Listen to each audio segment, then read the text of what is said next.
Ustadz Suki, kita menuju ke informasi kriminal. Dibakar api cemburu, seorang pria paruh baya di Pekalongan, Jawa Tengah tega membacok istrinya menggunakan sabit. Kakek dua orang cucu itu kemudian diamankan tim Resmo Polres Pekalongan Kota setelah korban melapor ke polisi.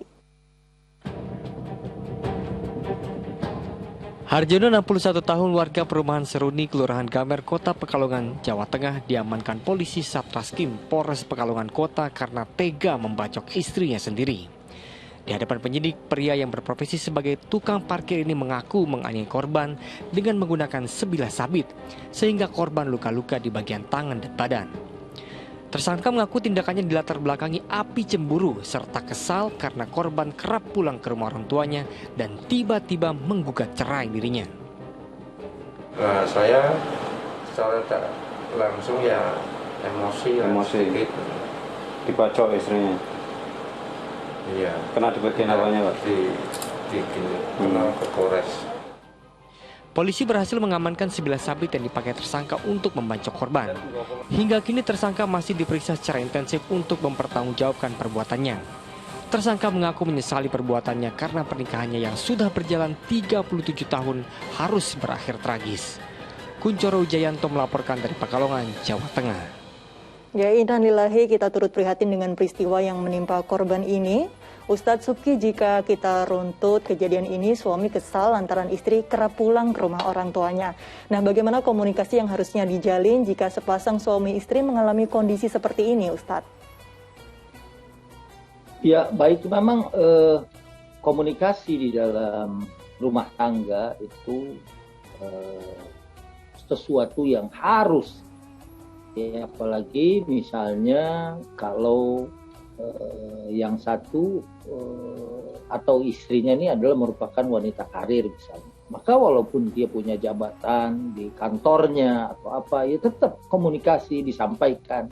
Ya kalau bahasa agamanya kan wanita itu kalau puasa Senin Kamis aja ya memberitahu suami. Kalau kita nggak mau menggunakan kata izin gitu ya, memberitahu suami. Ini kan hal yang sebetulnya kecil gitu, dan apalagi ini adalah merupakan ibadah dan ketaatan. Kalau hal ini disampaikan, insya Allah ya, apalagi izinnya dengan cara baik-baik, mungkin suami juga akan memberikan restu, ridho, dan bahkan mungkin juga akan memberikan ongkos bagi sang istri, dalam tanda kutip ya, mungkin nih sekalian beli oleh-oleh gitu buat kita. Nah itu kalau komunikasi itu berjalan. Tapi kalau memang dari awalnya sudah ada problem, sudah ada masalah, ini memang sudah ingin berlari, ini juga mencari-cari, ya biasanya akan berakhir atau berujung kepada bahkan nauzubillah wal iyadzubillah musibah kematian seperti yang kita saksikan tadi. Ya, perlu adanya komunikasi yang baik antara kedua belah pihak. Dan apa sebetulnya Ustadz kewajiban dan hak dari masing-masing ini antara suami dan juga istri, agar para pasutri ini juga lebih mengetahui lagi apa yang harusnya mereka lakukan agar tidak terjadi pertikaian atau bahkan kejadian kriminal seperti ini, Ustadz. Baik, kita tahu bahwa memang suami adalah merupakan Rabbul Usra. Ya, dalam An-Nisa ayat 34 dikatakan auzubillahi minasyaitonir rajim. Bismillahirrahmanirrahim. Ar-rijalu qawwamuna 'alan nisa. Kita tahu bahwa laki-laki ini adalah merupakan kepala rumah tangga, pemimpin. Tapi dalam Islam juga pemimpin itu tidak kemudian memimpin dengan cara yang zalim atau dengan cara yang diktator gitu. Tapi sebagaimana Rasulullah juga mencontohkan ya, misalnya pada waktu perang Badar, saat pemilihan tempat, saat ada salah seorang sahabat yang usul kepada baginda Nabi, ini pemilihan tempat ini karena memang wahyu Allah atau pemilihan kau sendiri ya Rasulullah? Pemilihan aku sendiri. Kalau pemilihan kau sendiri bukan atas perintah Allah, saya punya pendapat yang lain yang berbeda, yang mungkin dari strategi dan pengalaman saya di dalam berperang, kita harus misalnya punya posisi di sini, menguasai sumur di Badar, dan kemudian Rasulullah menerima pendapat itu. Nah, jadi walaupun seorang suami adalah pemimpin, dia juga harus mendengar. Ya, dia juga harus mendengar. Ya, kalau di rumah tangga berarti mendengar istri dan anaknya. Dan istri juga sebaliknya, bahwa jaminan surga untuk para istri itu kan salah satunya di samping idza shallatil mar'atu khamsaha wa shamat syahraha wa hafizat farjaha, ada berikutnya wa ata'at zaujaha, mentaati suaminya, wa hafizat farjaha, dan kemudian menjaga kesucian dirinya.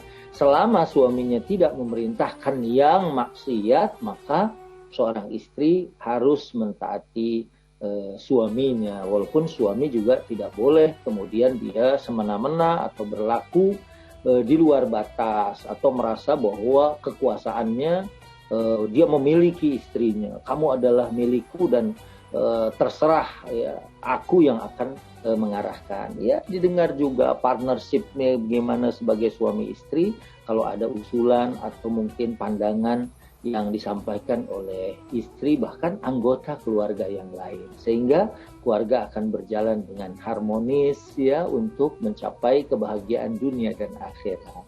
Subhanallah, jadi suami istri ini kan sejatinya saling menenteramkan begitu ya Ustadz, bisa saling menjaga ego masing-masing. Nah Ustadz Subki, awal kemarahan ini adalah kegilaan, namun akhirnya adalah penyesalan seperti yang dialami pelaku. Lantas keutamaan apa saja Ustadz yang bisa didapatkan seseorang jika berhasil menahan amarahnya? Iya, kata Nabi, laisa syadidu bisur'ah, innamas syadidu alladhi yamliku nafsahu 'indal ghadab. Ya, bahwa bukan orang yang kuat yang mampu memukul seseorang sekali pukul roboh, tapi yang kuat itu yang mampu menahan dirinya waktu dia sedang dikuasai marah. Dan kata Nabi dalam hadis yang sangat mendasar sekali, malah sejak TK dan SD itu kita sudah diajarkan hadis la taghdab walakal jannah. Jangan marah.